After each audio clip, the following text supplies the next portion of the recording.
This is MIcornus Phokane, the leader and the founder of Church Governance Solutions.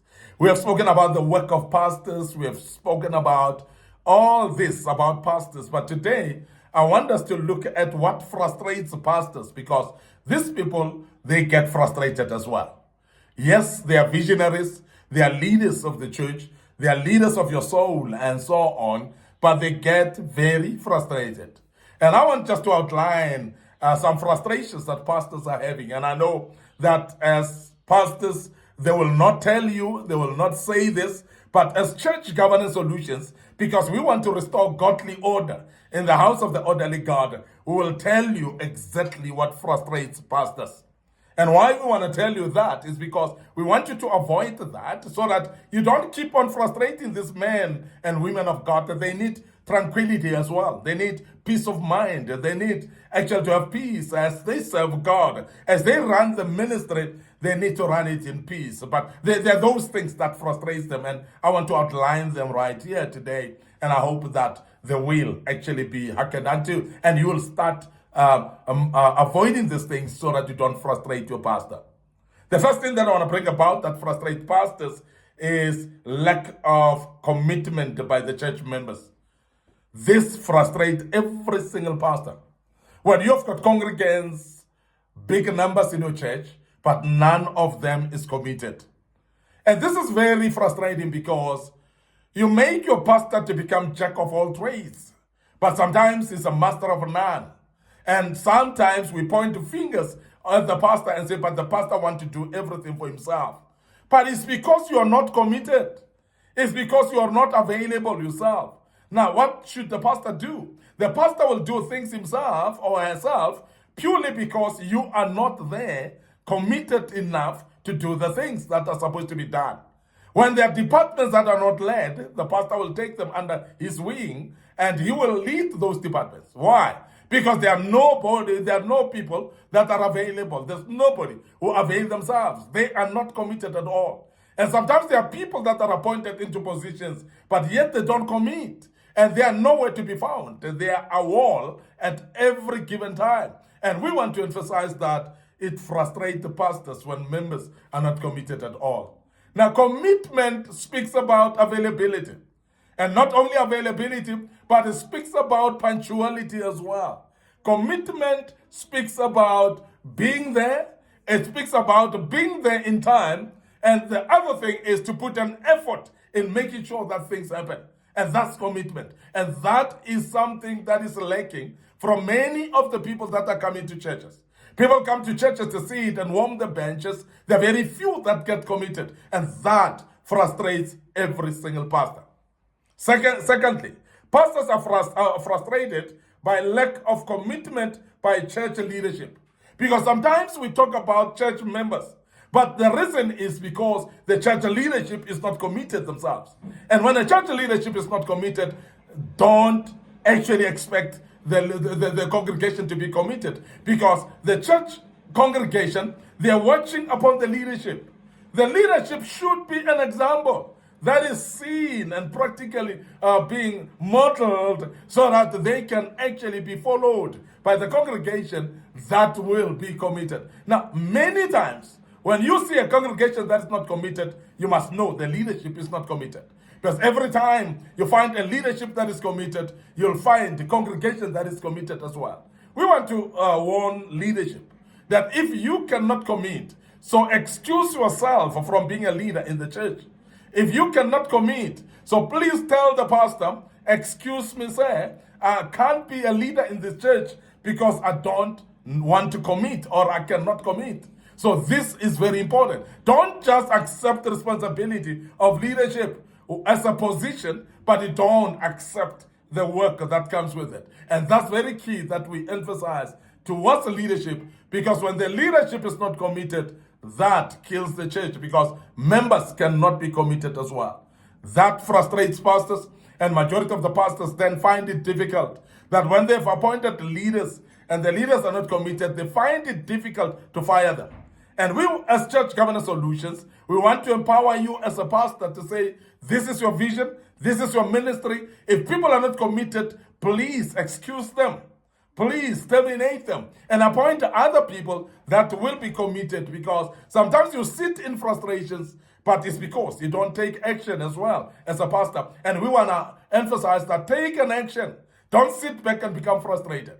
But for you as a leader as well, who's being appointed, please take responsibility of making sure that you're committed and don't frustrate your pastor.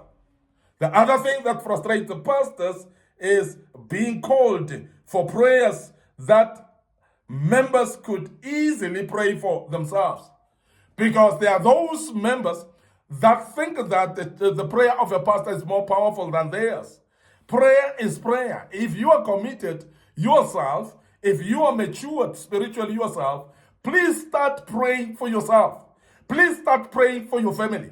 Please start praying for your kids as well. But we see members and congregants that will call the pastor for every single prayer. Even when they've got a headache, they will call the pastor. Even when the child is having some little temperature because of some fever, they call the pastor to come and pray for the child.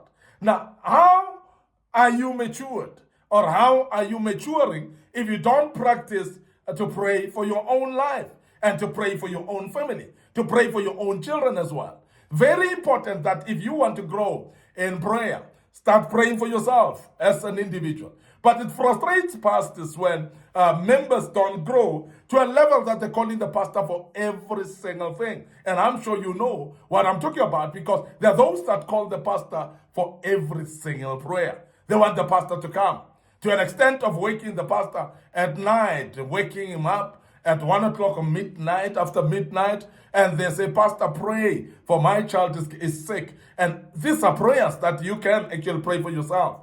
And that frustrates pastors when their own members are actually calling them for every single prayer that they could pray for themselves. The other thing is lack of financial resources to run the vision. That frustrates pastors. And lack of resources, financial resources, is purely because of lack of giving in the church.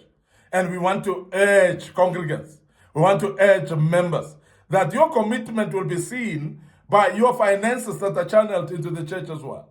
So you must make sure that you give into the coffers of the church so that the church can run properly. There are those that expect services from the church while they cannot give their finances to the church.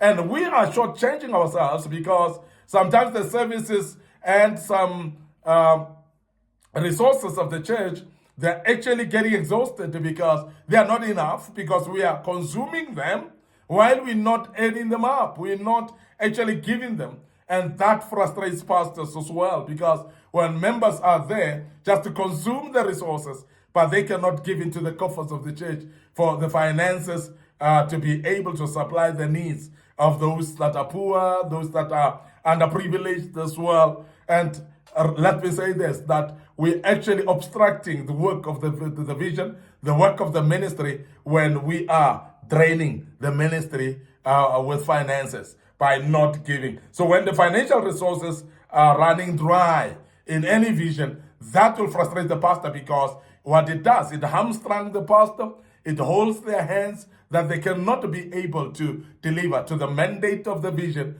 because there are no finances. And we must emphasize once more that no finances, no deliver of the vision, because the vision needs finances for it to be articulated and to be carried forward, to grow and to progress and succeed in completion. So this is very important that giving or finances are there, but it frustrates pastors when the finances are not enough for the running of the church. The other thing that frustrates the pastors is the church members undermining the pastor's wife. And that frustrates the pastor, because when you undermine the pastor's wife, you are literally undermining the pastor himself. And majority of the pastors have been discouraged in ministry because the members are undermining their wives. And therefore, the pastor is forever trying to quench fires actually in his home because of members that are undermining the pastor's wife. And I want to emphasize today that pastors' wives are equivalent to the pastor himself. And therefore, you cannot respect one and undermine the other.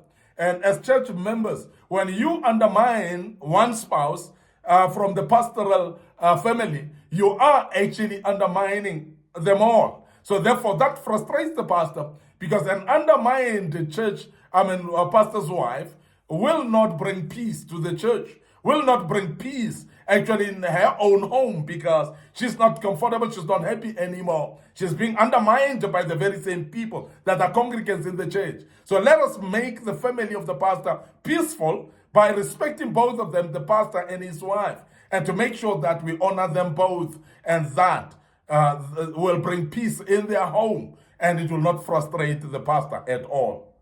The other thing that frustrates the pastors is members who plant seeds of division in the church.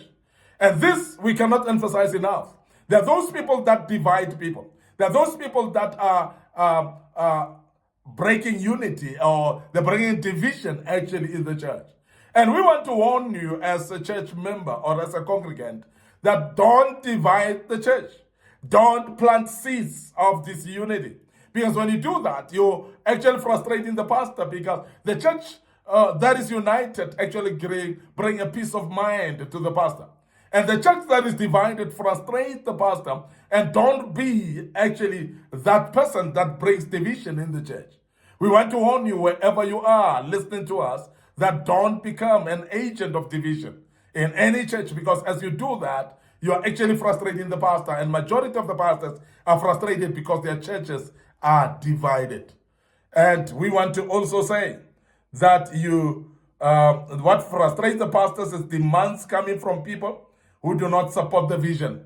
When you're not supporting the vision, either with your time, with your commitment, not supporting the vision with your finances, not supporting the vision at all, so you cannot place demands upon the pastor. That frustrates the pastors as well. The very same people that are not supporting the visions, they're the ones that cry foul when the pastor doesn't attend the funeral of their loved one. Now, the very same people that are not supportive in the vision, they're the ones who are crying foul when the pastor doesn't have time to come and pray for them. Now, the very same people that are not committed, these are the people that cry foul when the pastor didn't pray for their sick family member. And that is something that frustrates the pastors, when you place demands, but yet you're not committed for the success of this vision. And I want to urge you as a church member as well, congregant, that don't frustrate your pastor, but be committed, so that any demand that you make, it is actually equivalent to the support that you give in the church. Remember, we are Church Covenant Solutions. We're restoring godly order in the house of the orderly God. And that is why we call it as it is. And we tell you right now that you are wrong to demand while you are not committed as a church member. And that frustrates pastors. Finally, conflicts amongst church members frustrate pastors.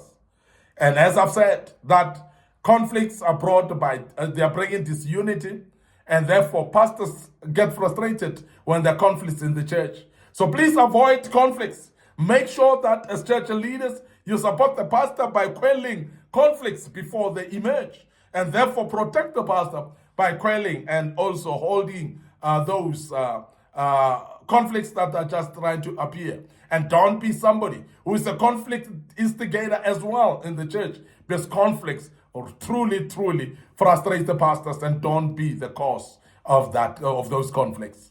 I want to end up here today, your host, MIcornus Phokane.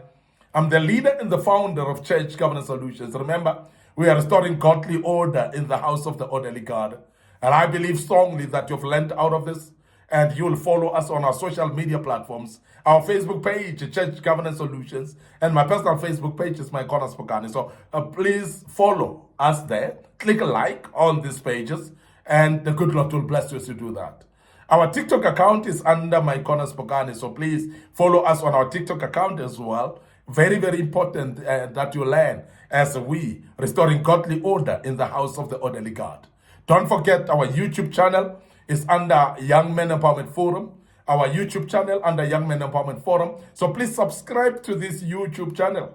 And the good Lord is going to bless you as you do that. And as you do, please share these platforms to your loved ones, your family members. It could be your friends and also your neighbors. And it could be also your colleagues at work. they might actually need to hear this as well. So please share the platforms with them. And the good Lord will bless you as you do that. Until we meet again with another topic on this type of sessions, may the good Lord bless you. And allow me to check out right here and say cheers for now.